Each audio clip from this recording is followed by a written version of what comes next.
and the sheep itself zvinoziva zvose kuti takarasika. So Jesus ari kurefera kunani? Jesus is referring to the tax collectors and the sinners who were present panguva iyi. Ari kutiko, the sinners are my lost sheep, the tax collectors are my lost sheep. Nyika painotovaona kuti vateresi inoti havatadzi. Nyika painoona masinners inoti vatadzi. I know they are sinners and they know themselves that they are sinners. But the danger, saka ava vanoponeseka ava. Jesu zviri kutaurwa naJesu ari kuti masinners nema-tax collectors vanoponeseka. Dambudziko nderava vepira ma-lost coin. Why? Where is the difference between the lost sheep and the lost coin? Now when you look at the lost coin radonera mumba. Lost sheep rabuda mumba rikadonera rikarasikira musango. So we know kuti rarasika, saka tiri kuritsvaga. But as for the lost coin rarasika riri mumba. Saka it's only the owner who knows kuti my coin is lost. But the coin racho riri kutofungidzira kuti riri safe, iro rakarasika. That's where the danger is. So who is the lost coin? Jesus is saying the Pharisees and the scribes is the lost coin. Yes, ampocha chamwari. Tine vanhu vari muchechi. Some of them they are elders. Some of them they are pastors. Some of them they are Dorcas leaders. Some of them they are deacons. But when God looks at them, anotarisa, what here is my lost coin? Idirakema rakarasika. Ari muchechi hake, ari muregister rechurch. But kana denga rakazvitarisa, rikuti here is the sinner. But the danger now, iripa lost coin. Iro rofungidzira kuti riri safe, saka rinobva ratanga kuita prefect wechechi. Kune vanhu ma-prefect emuchechi vanotungira vanhu kunze, ivo vachisara. Chechi ino yazara navanhu vanotungira vanhu kunze. Panouya lost sheep richibva kusango, instead dzekuti rigamuchirike, kana pane vanhu vaifana kufara, ma-Pharisees nema-scribes vaifana kufara kuti at least the tax collectors vagara kunzwa Jesu achiparidza. Kana paine vanhu vaifana kufara, ma-Pharisees, kuti at least sinners are gathered to hear the Lord. But vakarwadziwa. Tine vanhu vanorwadziwa kana mutadzi akatendeuka. Ivo vanofunga ndo varidzi vechechi, ndo vanofunga ndo varidzi vezvokwadi. They are depositories of the truth. They possess the truth. Saka vanenge vakagara muchechi, basa ravo nderekutendanisa vanouya. Vapinda muchechi vanotunga, vachidzingira vanhu kunze vachisara. They are the lost coin. Jesu paanotarisa ari kuona drakema rakarasika riri mumba. Unozapowa kutaura nyaya iyi. Anotiko kune vamwe vanhu vanotungamirwa nezvivi zvavo. Zvichireva kuti kana akatora murume wemunhu, vanhu paanomuona vanoti uyu munhu uyu akatora murume wemunhu, vanotungamirwa nezvivi zvavo. But good news, Paul achinyora anoti izvozvo zvinovatungamirira mukuponeswa. Because the moment when you realize that you are a sinner, une mukana wekuponeswa. Ndavajona achinyora anoti if you confess our sins, kana tichireurura zvivi zvedu, he is faithful, wakatendeka, uchatiregerera pakutadza kwedu. Saka kana uchiziva kuti I am a sinner, I am a tax collector, ndine mukana wekuponeswa. Paulo anozopesa achitiko, but kune vamwe vanotungamirira zvivi zvavo, meaning kuti vanenge vari vatadzi, vanogona kuvhara nyaya dzavo, vari kuita upombwe, but hwavo huri private hakubatiki, vanovhara nyaya dzavo. Vanorova vakadzi, but hapana anoziva, vanovhara nyaya dzavo. They are corrupt, but they are so smart mukuita madhiri avo, vanovhara nyaya dzavo. Saka pavanofamba vachitendeka vamwe, vachiti vamwe vatadzi, but ivo vatadzi vakuru. Mwari ngaavongwe. Nyika hatizvizivi ende hativagariri dare rekuvapanisha, asi Mwari wokudenga anovaziva. Mwari anoziva kuti pane lost coin riri mumba. Danger yelost coin. Ozatilogona tutora lost coin so. Wotoenda naro kuevangelism, kunoparidza nelost coin. Muchinotsvaka gwai rakarasika mune lost coin. Motoenda pamunoenda papa dzimwe dzenguva motopaira lost coin tiverengerewo vhesi kana kutori pa lost coin kuti aiwa tipewo munamato kuvhurira. Nyapisirwa iye ndiyada revival. Tine vanhu vari muchechi vada revival kudarika vari kunze. But the good news, the shepherd knows it. Anozviziva kuti nemalost sheep nemalost coin. But kana paine chinhu chakandifadza panyaya iyi. The shepherd was looking for the lost sheep.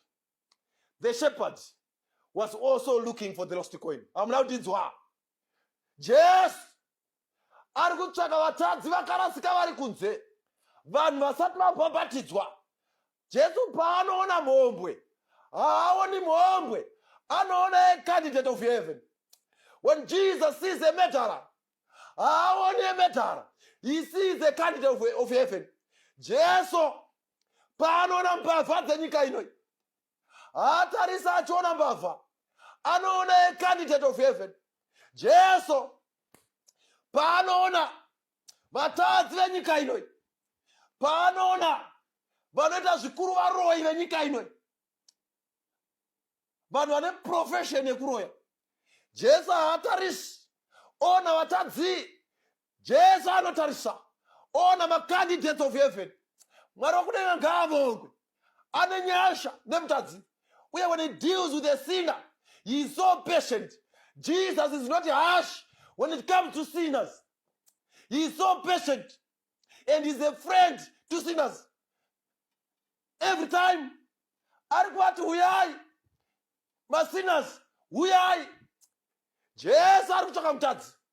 Denga kuchapindwa nevatadzi vakaregererwa. Pane imwe pfungwa inotifadza. Jesu haasi kungotsvaka vatadzi chete, the lost sheep. Jesus is also looking for the lost coin. Ndo panondifadza nyasha dzekudenga. Jesu ari kutsvaka vatadzi vari kunze. Jesu ari kutsvaka zvakare vatadzi vari muchechi. Saka kune shasha dzezvivi zviri muchechi. The Lord is looking for you. Uri Dorcas leader ako, but denga rakazvitarisa rinoziva kuti mai ava is a lost coin. Jesus is looking for you. Uri elder ako, but denga rakazvitarisa rinoziva kuti elder ava is a lost coin. Jesus is looking for you. Taura neimwe nyaya mukubvana ida kunamata. Musikana anouya kwandiri anoti, Pastor, I'm now 28 years. Handisi kusangana navakomana vari serious. So I approached this elder. Ndikamuudza because I always emulate upenyu hwaanorarama nemudzimai wake semhuri. He's an example to the church. We appreciate and we emulate kamuraramiro kake. Saka ndakaenda ndikati, elder, pamwe namai, ndinokumbirawo mundinamatire. Muri vanhu vandachochora, munorarama zvakanaka. I want to find a husband, someone who is so serious, a boyfriend who is serious. Zvika ndakaenda kuna elder, ndobva vandinamatira namai, and I was very happy kuti vandigamuchira. Vagamuchirawo nyaya yangu. Anotaura achiti, Pastor, the coming week, the elder phoned me using a landline. Ndobva vandifonera elder. Ndikadaira wakati ndini elder ningi, and I was happy because ndaitatsira kuti vachiri kundinamatira. Elder vanotiko, ndakabatikana nepresentation yako, pawakandiudza nyaya yako. It touched me. Ndakarwadziwa. Indeed, you deserve someone who is special. Indeed, you deserve someone who is serious. I reconsidered. Ndikaona kuti I can be a better husband for you. An elder in the church. Munhu anofanira kusimudzira sangano. Munhu anofanira kunamatira vakaremerwa.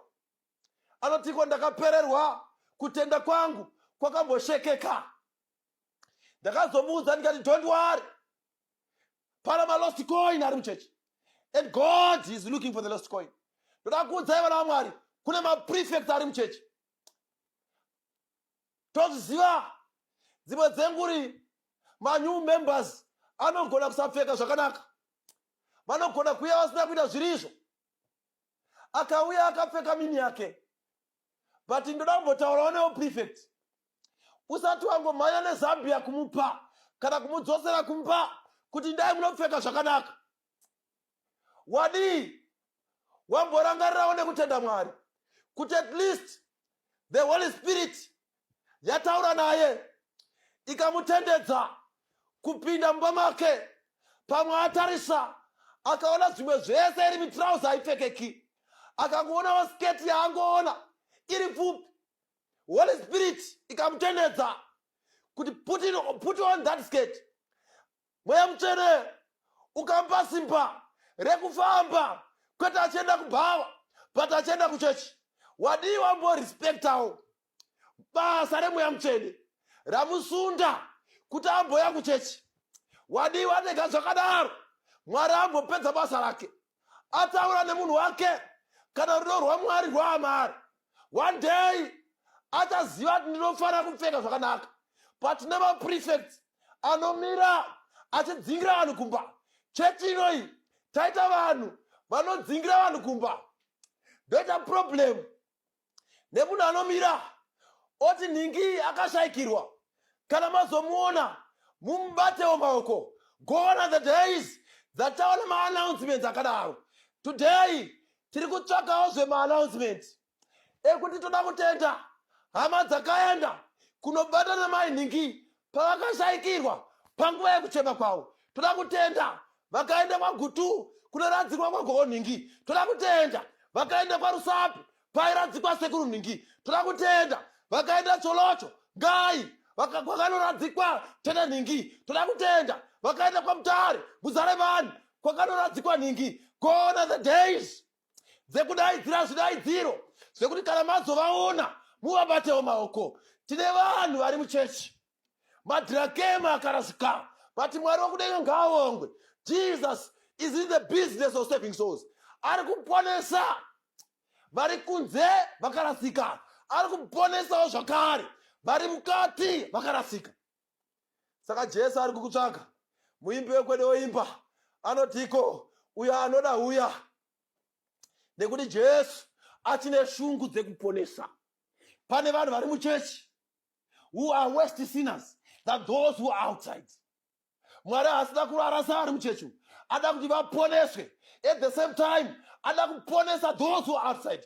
Tine vanhu vakabuda chechi nekuda kwavanhu. Pandoda kuudzai vana vaMwari ndisingatyi kuti zvizive kuti kana tiri pana Kristu tese tiri varwere vauya to see Dr. Jesus.